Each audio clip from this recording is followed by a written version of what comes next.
बिस्मिल्लाहिर्रहमानिर्रहीम। अस्सलामु अलैकुम। मैं हूं फ़हीम अख्तर, एक और नए व्लॉग के साथ हाज़िर खिदमत हूं। नाज़रीन, इस वक्त पाकिस्तान के सियासी मंजरनामे के ऊपर एक अजीब व गरीब किस्म की कैफियत सामने है। वफाकी हुकूमत और इस्टेब्लिशमेंट के सबसे बड़े मुखालिफ यानी कि चेयरमैन पाकिस्तान तहरीक इंसाफ और साबिक वज़ीर आज़म इमरान खान जेल में बंद हैं। अटक जेल में उनको रखा गया है और उसके बाद आज दो मुख्तलिफ मुकदमात में इमरान खान साहब की ज़मानत जो है वो गिरा दी गई है। पैन क्लियर है कि अगर इस्लामाबाद हाई कोर्ट की तरफ से इमरान खान साहब को तोशाखाना केस के अंदर जो कि कमज़ोर ट्रायल के ऊपर फैसला दिया गया है वहाँ से रिलीफ मिलता है, तो बाकी जो दो केसेस हैं उनके अंदर उनकी ज़मानत डाल दी जाएगी और ये सिलसिला तवील होता जाएगा। लगभग 150 के करीब पीटीआई क्लेम करती है कि इमरान खान साहब के ऊपर जो हैं वो केसेस हैं। तो मतलब आप देख लें कि इसी तरीके से अगर कार्रवाइयाँ डालते रहे तो किस लेवल के ऊपर खान साहब का मामला चला जाएगा। लेकिन उसके साथ साथ निगरान सेटअप के ऊपर हुकूमत के अंदर फड्डा चल रहा है, इत्तेफाक राय नहीं हो पा रहा और ऐसे में चेयरमैन सेनेट सादिक संजरानी साहब की एंट्री हुई है। धांसू किस्म की एंट्री है, लेकिन इस एंट्री की हकीकत क्या है वो हम आपके साथ शेयर करेंगे। आगाज में नाज़रीन, पाकिस्तान के अंदर रूल ऑफ लॉ का इशू है। चेयरमैन पीटीआई इमरान खान साहब यही कहते रहे हैं और कल जब वफाकी हुकूमत ने मतलब अपनी वफाक हुकूमत ख़त्म की और कौमी असम्बली को 2 रोज़ पहले या 3 रोज़ पहले तहलील कर दिया। इस तहलील के बाद निगरान सेटअप के ऊपर मामला शुरू होने थे, लेकिन सेम डे रात के तकरीबन 9-10 बजे के करीब इंटरसेप्ट एक अमेरिकी जरीदा है, उनकी तरफ से एक स्टोरी आती है साइफर की कहानी, साइफर वाले मामले के ऊपर, जिसके ऊपर वफाकी हुकूमत और उनके जो हामी सहाफ़ी हजरात हैं और इदारे हैं उन्होंने सुबह दोपहर शाम वो जिस तरीके से कह रहे हैं कि नाच नाच बात कर कर कर के घुंघरू तोड़ दिए, लेकिन कहानी नहीं थी बनी। और यहाँ पर जहनों के अंदर यही बात डाल दी गई थी कि अमेरिका की कोई साजिश नहीं थी और ये कोई साजिश थी ही नहीं। और तो चंद रोज़ पहले इमरान खान साहब के जो सेक्रेटरी थे आज़म खान साहब, उनका 164 का बयान भी सामने लाया गया, लेकिन वो बयान नहीं था बल्कि वो एक किसी ने लिख के भेजा और सब सहाफ़ी ने ट्वीट भी कर दिया और टीवी चैनल्स ने चेज़े लेकर खबरें भी चला दी।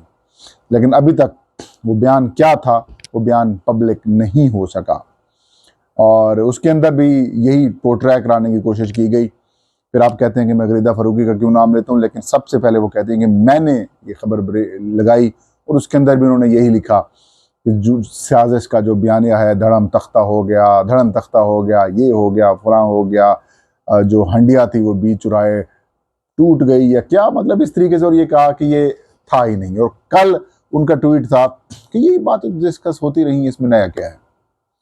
तो किसी हद तक खान साहब का मौक़िफ़ दुरुस्त साबित हो रहा है। अब आते हैं मेन टॉपिक के ऊपर। मेन टॉपिक ये है कि निगरान वज़ीर आज़म कौन होगा। इस वक्त पाकिस्तान के इंतखाबात की सबसे बड़ी जो स्टेक होल्डर हैं वो नाज़रीन पाकिस्तान तहरीक इंसाफ है। 2018 के अंदर सबसे ज़्यादा वोट लेने वाली और सबसे ज़्यादा नशिस्तें लेने वाली जो सियासी जमात है वो इस वक्त जेलों में है। उनकी लीडरशिप मुकदमात का सामना कर रही है, असम्बली से उसको दूर कर दिया गया है, सियासत में उनको एक्टिवली हिस्सा नहीं लेने दिया जा रहा। इलेक्शन कमीशन उनका ऐसे बन के बैठा है जैसे नई नवेली दुल्हन हो, दुश्मनों की लड़की हो और वहाँ पर सास जो हो वो दुश्मन बनी बैठी हो। वैसे ही इलेक्शन कमीशन का किरदार जो है वो पीटीआई के लिए और इमरान खान साहब के लिए यही है। और हालांकि इलेक्शन कमीशन को तो माँ वाला किरदार अदा करना चाहिए, क्योंकि इन्होंने इंतखाबात करवाने हैं, तो इन इंतखाबात के ज़रिए जिसने भी इक़्तिदार में आना है इन्होंने इक़्तिदार सौंपना है या फिर उनको आगे इलेक्ट करा के भेजना है। तो इनका भारी, इनका अहम किरदार होता है, रोल होता है, लेकिन ये रोल प्ले नहीं कर रहे, न्यूट्रलिटी के साथ रोल प्ले नहीं कर रहे, इम्पार्शल ये है नहीं। फ्री एंड फेयर और ट्रांसपेरेंट इलेक्शंस तो फिर आप भूल ही जाएंगे कैसे वो कराएंगे। लेकिन बावजूद इनके पीटीआई मुसलसल कामयाबी हासिल कर रही है। जो भी इंतखाब होता है तहरीक इंसाफ उसके अंदर कामयाब हो जाती है। और ऐसे में अब परेशानी ये लाक है कि इलेक्शन कराएं या ना कराएं। तो मतलब कहने का ये है कि एक बड़ी स्टेक होल्डर जो तहरीक इंसाफ है उसके साथ तो ना मशावरत की जा रही है, ना वो उसके अंदर सामने है। एक डमी अपोजिशन लीडर बनाया गया था पीटीआई के एमएनएस को लोटा बनाकर या फिर उनको तोड़कर अलग किया गया और फिर उनको साथ मिलाकर तहरीक इंसाफ को अक्सरियत से महरूम कर दिया गया और फिर बाकी जो इत्तेहादी जमातें थी इमरान खान साहब की उनको एक एक करके तोड़ दिया गया और वो तोड़ने के बाद इनके साथ मिला दिया गया और फिर वो इक़्तिदार में इनको ला दिया गया। निगरान हुकूमत की तैनाती पाकिस्तान के आइन के आर्टिकल 224A के तहत होती है। इस आर्टिकल के मुताबिक कौमी असम्बली या फिर सूबाई असम्बली अगर तहलील हो जाती है या फिर अपनी मुद्दत मुकम्मल कर लेती है तो मुद्दत मुकम्मल या फिर तहलील होने के 3 रोज़ के अंदर वज़ीर आज़म कैद ऐवान कहते हैं और कैद हिज़्ब इख्तिलाफ, यानी कि अगर सूबाई असम्बली है तो वज़ीर आला और कौमी असम्बली है तो फिर वज़ीर आज़म, ये 3 रोज़ के अंदर आपस में मशावरत करेंगे। मशावरत में अगर इत्तफाक़ राय हो जाता है तो ऐलान कर दिया जाएगा, अगर इत्तफाक़ राय नहीं हो पाता तो फिर मामला पार्लिमानी कमेटी को जाएगा। पार्लिमानी कमेटी को कायद ऐवान और कायद हिज़्ब इख्तिलाफ नाम भिजवाएंगे, 3 रोज़ तक वो कमेटी देखेगी। अगर उसके अंदर भी इत्तफाक़ राय नहीं होता तो फिर इलेक्शन कमीशन को मामला से रेफ़र कर दिया जाएगा और फिर इलेक्शन कमीशन जो है वो 2 रोज़ के अंदर फैसला करके निगरान वज़ीर आला या फिर वज़ीर आज़म का ऐलान कर देगा।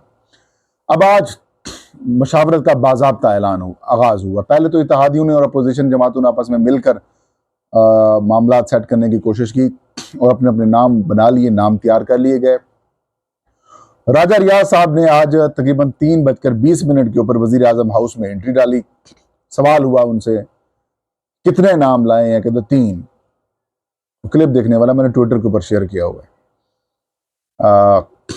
और वज़ीर आज़म के साथ 1 घंटा उनकी मुलाकात हुई और मुलाकात के बाद ये कहा गया कि वज़ीर आज़म के जो नाम है उनके ऊपर मैं गौर करूँगा और जो मेरे नाम है उनके ऊपर वज़ीर आज़म गौर करेंगे। अब वो बंदा जिसने इलेक्शन नून लीग की टिकट के ऊपर लड़ना है वो क्या गौर करेगा? मजाक था। मतलब वो बंदा जो पब्लिकली ऐलान कर रहा है कि मैं मुस्लिम लीग नून की टिकट के ऊपर फैसलाबाद से उम्मीदवार हूँगा, वो कह रहा है कि जनाब सदर साहब, यानी कि जो सदर है मुस्लिम लीग नून के और वज़ीर आज़म है, वो उनको कह रहे हैं कि मैं आपके नामों के ऊपर गौर करूंगा। मजाक है तो और क्या है। खैर, कहानी इसके अंदर है। कहानी ये है कि जो नाम IMF की तरफ से या फिर एस्टैब्लिशमेंट की तरफ से आया हुआ है उस नाम के ऊपर मुस्लिम लीग नून तैयार नहीं है और वो नाम है अब्दुल हफीज शेख साहब का। अब्दुल हफीज शेख साहब का नाम है, वजीर खजाना रहे हैं PTI के, पीपल्स पार्टी के वजीर खजाना रहे हैं। पीपल्स पार्टी पहले एग्री हुई, लेकिन अब वो ये कहते हैं कि अगर हमने अब्दुल हफीज शेख को वजीर आजम बना दिया तो उनका तो बदला पूरा हो जाएगा कि उनको सेनेट से हराया गया था, सेनेटर के इलेक्शन से, और अब वो वजीर आजम बन के आ रहे हैं, तो वो हजम नहीं हो पा रही। तो फिर मुस्लिम लीग नून कहती है कि भाई अगर एक मईशत दान को ही लगाना है आपने तो फिर इसहाक डार में क्या खराबी है, इसहाक डार को लगा दें।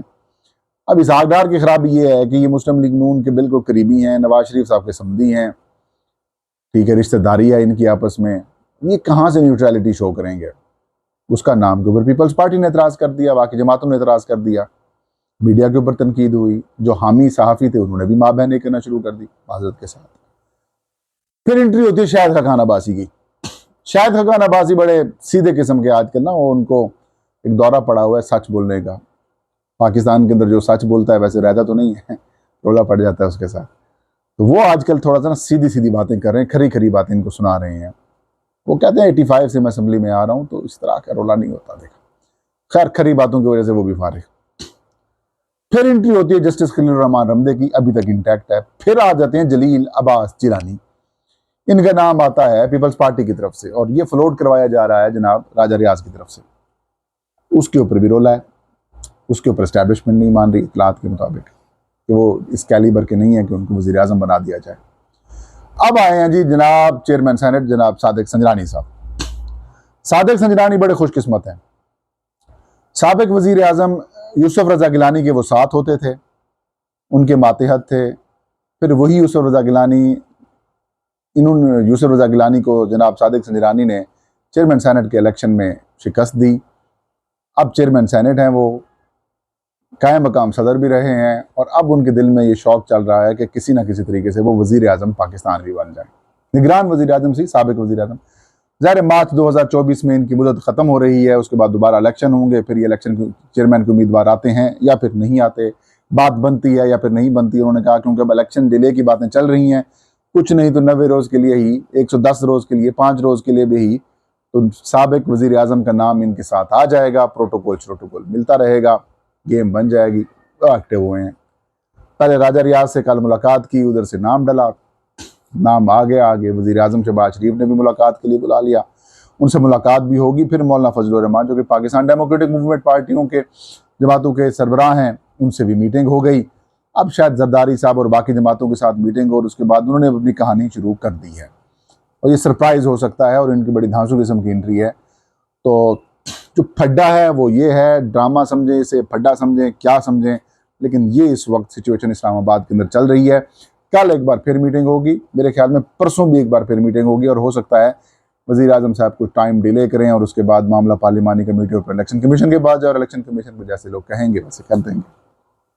इताअत का विलाग, मुझे इजाज़त दीजिए, आपके फीडबैक का इंतजार रहेगा। अल्लाह हम सब का हामी नासिर हो।